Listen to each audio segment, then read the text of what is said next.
সকালটা শুরু হয়েছিল আকাশের অনেক উপরে। প্লেনের জানালার পাশে বসে নিচের মেঘের সমুদ্র আর সামনে নতুন এক অভিজ্ঞতার অপেক্ষা। আমাদের প্রথম স্টপ ছিল কুয়ালালামপুর। ওখান থেকে লাঙ্কাওয়ের জন্য আরেকটি ফ্লাইট ধরতে হবে, মাঝে 4 ঘন্টার একটা ট্রানজিটের এই সময়টুকু কেটেছে ফটো সেশন এবং আড্ডা এবং এয়ারপোর্টে ঘোরাঘুরির মধ্য দিয়ে। ট্রাভেলের এই ছোট ছোট মুহূর্তগুলোই পরে সবচেয়ে বেশি মনে পড়ে। প্রায় 7-8 ঘন্টা জার্নির পর অবশেষে খুঁজে পাওয়া গেলে স্মোকিং জোন। তারপর যা হওয়ার ঠিক তাই হলো। মনে হচ্ছিল বহুদিনের বন্দি হঠাৎ করে স্বাধীনতা পেয়েছে। এর মধ্য দিয়ে বোর্ডিং কল এলো, next stop Langkawi island. Flight যখন মেঘের ফাঁক দিয়ে নিচে নামতে শুরু করলো, ঠিক তখনই জানালার বাইরে প্রথমবারের মতো দেখা মিলল লাঙ্কাউই। চারদিকে সবুজ পাহাড়, নীল জল আর ছোট ছোট দ্বীপের সমন্বয়ে অসাধারণ এক দৃশ্য। সত্যি বলতে মনে হচ্ছিল আমরা ধীরে ধীরে অন্য এক জগতে প্রবেশ করছি।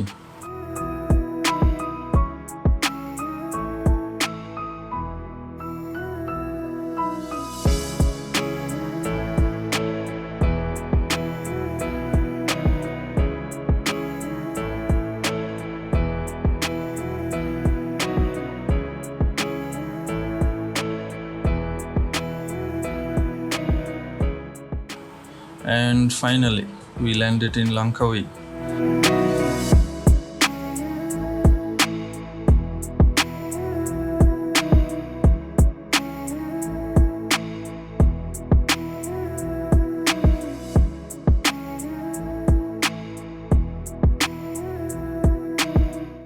এখানে তেমন কোনো ফর্মালিটিস ছিল না এয়ারপোর্টে। আমরা সোজা লাগেজটা রিসিভ করেই চলে গেলাম হচ্ছে সিম কার্ড নিতে। এখানে 18 রিঙ্গিত দিয়ে 7 দিনের একটা প্যাকেজ পাওয়া যায়, ইন্টারনেট এবং লোকাল কল ছিল সম্পূর্ণ ফ্রি। যদিও আমাদের ওটার খুব একটা দরকার ছিল না, আমাদের আসলে নেটটাই দরকার ছিল। এরই মধ্যে আগে থেকে ঠিক করে রাখা আমাদের গাইড এবং গাড়ি এসে হাজির। সব কিছু সেট হয়ে গেল, আমরা রেডি শহরের দিকে রওনা দেওয়ার জন্য। ঠিক তখনই চোখে পড়লো আকাশের ভিন্ন রূপ। কালো মেঘে ছেড়ে গেছে চারদিক, মনে হচ্ছিল বৃষ্টি আর খুব বেশি দূরে নেই। যাত্রাপথে আমরা একটা ইন্ডিয়ান রেস্টুরেন্টে থামলাম। সবাই মিলে যখন খাবার পছন্দ করছিল, ঠিক তখনই নেমে আসলো ঝুম বৃষ্টি।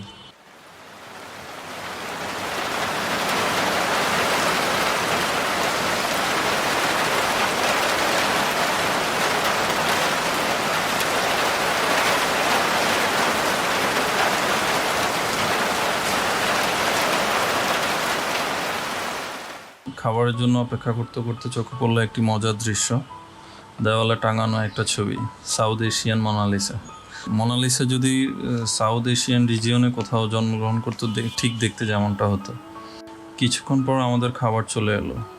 দীর্ঘ যাত্রার পর এই মিলটা একদমই পারফেক্ট মনে হচ্ছিল। লাঞ্চ শেষ করে আমরা রওনা দিলাম লাঙ্কাউইয়ের সবচেয়ে আইকনিক জায়গাগুলোর একটি, স্কাই ব্রিজে। এন্ট্রান্সে পৌঁছে টিকিট কালেকশন শেষ করে আমরা ভেতরে ঢুকলাম। সামনে বিশাল বড় বড় ফ্যান আর চারপাশে পাহাড়ি পরিবেশ।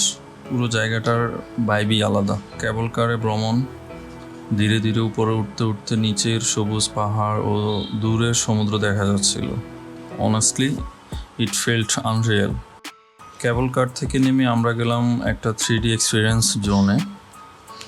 অনেকটা movie theatre type set up, যেখানে আমরা ভিজুয়াল আর এনভায়রনমেন্ট মিলিয়ে একটা ইমেন্স এক্সপিরিয়েন্স দেয়। পুরো জায়গাটা এক্সপ্লোর করতে করতে সময় কেটে যাচ্ছিল খুব দ্রুত। দিনের শেষ দিকে আমরা পৌঁছে গেলাম আমাদের হোটেলে। আমরা উঠেছি চেনাঙের নাদিয়াস হোটেলে। এখানে আমাদের পরবর্তী 2 দিনের জন্য বুক করা। চেক ইন প্রসেস শেষ করে কি কালেক্ট করার কর্মযজ্ঞ চলমান এখানে।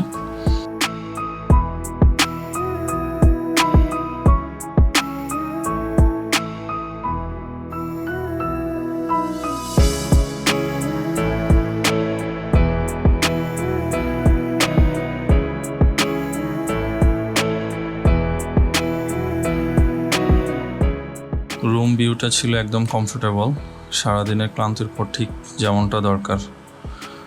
বাট এইখানে বারান্দাটা মিসিং ছিল। তারপরেও সব মিলিয়ে ঠিকঠাকই ছিল রুমের পরিবেশ এবং অন্যান্য ফ্যাসিলিটিসগুলো। আর এইভাবেই শেষ হলো আমাদের মালয়েশিয়ার জার্নির প্রথম দিন। আজকে দিনটা জার্নি আর ফার্স্ট ইমপ্রেশনের গল্প ছিল, কিন্তু আসল অ্যাডভেঞ্চার এখনও বাকি। Day 1 is completed. See you in the next chapter.